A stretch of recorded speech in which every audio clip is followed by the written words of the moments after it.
Hello, my name is Mike Ward. I'm head of content at Script, Pinksheet and InVivo.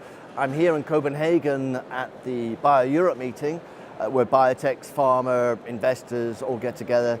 And I'm joined by Stephan Christgau, who's a senior partner at Novo Seeds. So you guys, you're part of the sort of the Novo family, but you're company builders. Yes. So I'm representing Novo Seeds. We are that part of Novo Holdings that exactly do the company creation stuff, that do the early stage, that are involved in taking out great science from academia and building biotech companies around it. You rightly described it as the Novo Group because it's, we have the foundation on top that do charitable donations to medical research.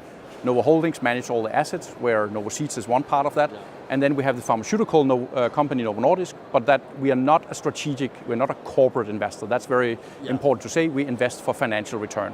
Right, so although you're in the life sciences space, there is no sort of, you only can work in diabetes and metabolism. Yeah, we can work in anything, and we are certainly happy if there happen to be opportunities which could be of interest to Novo Nordisk. And in fact, we just announced Embark, a project that we built and created through our pre-seed program that Novo Nordisk went in and made a deal with. Right. So that's great, but it's when it can happen, it's great. It's not something we have as a mission. Okay, so how much money do you sort of have under management, because you're part of sort of the Novo Group? I mean, do you have an open checkbook? Actually, well, that's what people say, that you go here and write checks every half hour, but that's not exactly how it works.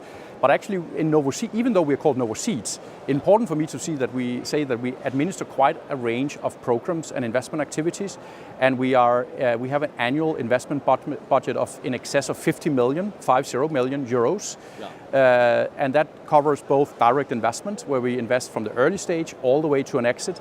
We also have a specific anti-infectives program initiative called Repair Impact Fund, and we also have a grant opportunity which is quite unique called Pre-Seed, which is true grants, no strings attached, but to projects based at Scandinavian universities to bring them to a seed financeable stage. It's not a lot of money, up to €500,000 about, but it's typically crucial to get them to be investable. So it's sort of incubate the assets to a sort of an investment inflection point. Yes. Okay. So looking at the fact that you sort of, okay, you're not a strategic investor. So what if I was an entrepreneur?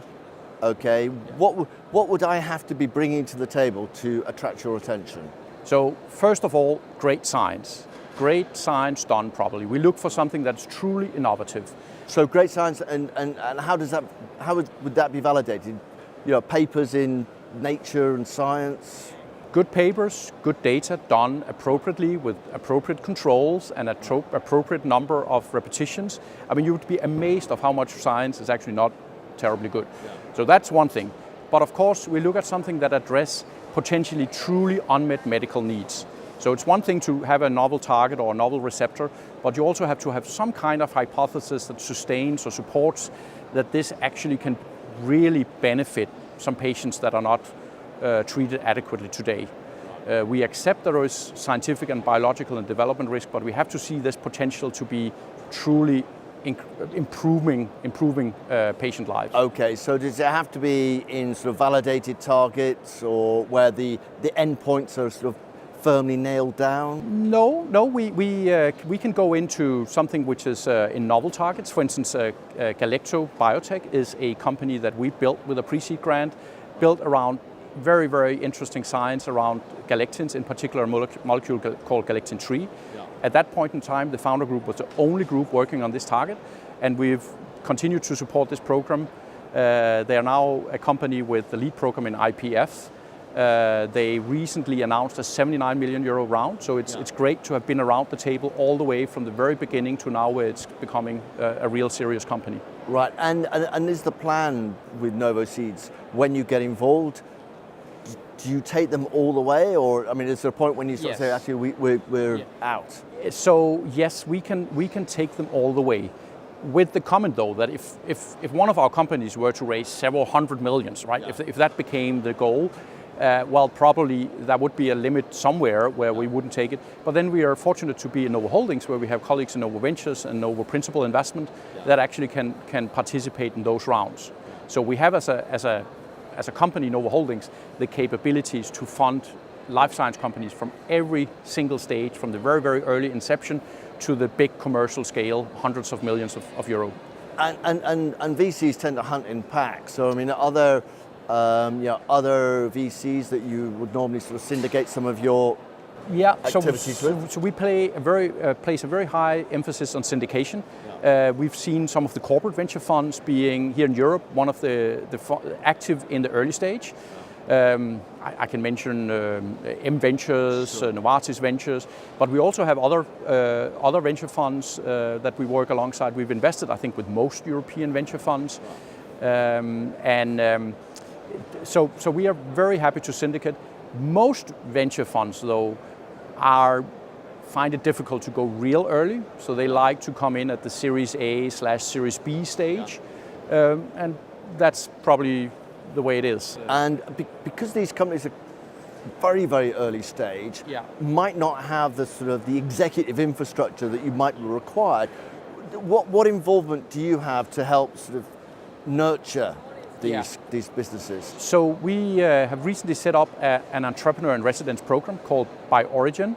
So far it's 4 guys that are working to come into our very early project and as interim CEO or interim management to help take it to inflection points. Because you're exactly right, this is in really short supply, the management capabilities, and we hope with this initiative to be able to support it. Okay, and I mean, for the past few years, I mean, there's a huge amount of money being put to work, from the sort of the venture community. From where you're sitting, what do you sort of see in terms of the quality of the opportunities that you're seeing, but also the potential for this sector to continue to receive support? So it's true that the amount of money coming into the sector is increasing. So we invest solely in Europe. So I can talk about the European ecosystem. It's also true that now for real we see American and Asian funds moving in here.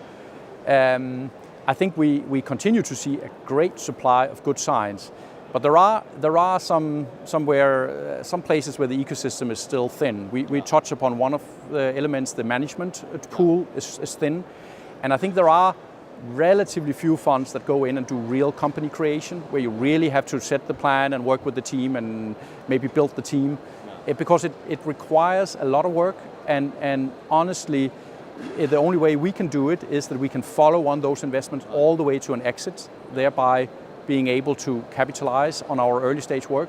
So I would still argue there is a need for more people doing early stage company creation, and there is a need for more management talent. Okay. Well, Stephan, thanks very much for taking time to come. It's great speaking with you, so thank you.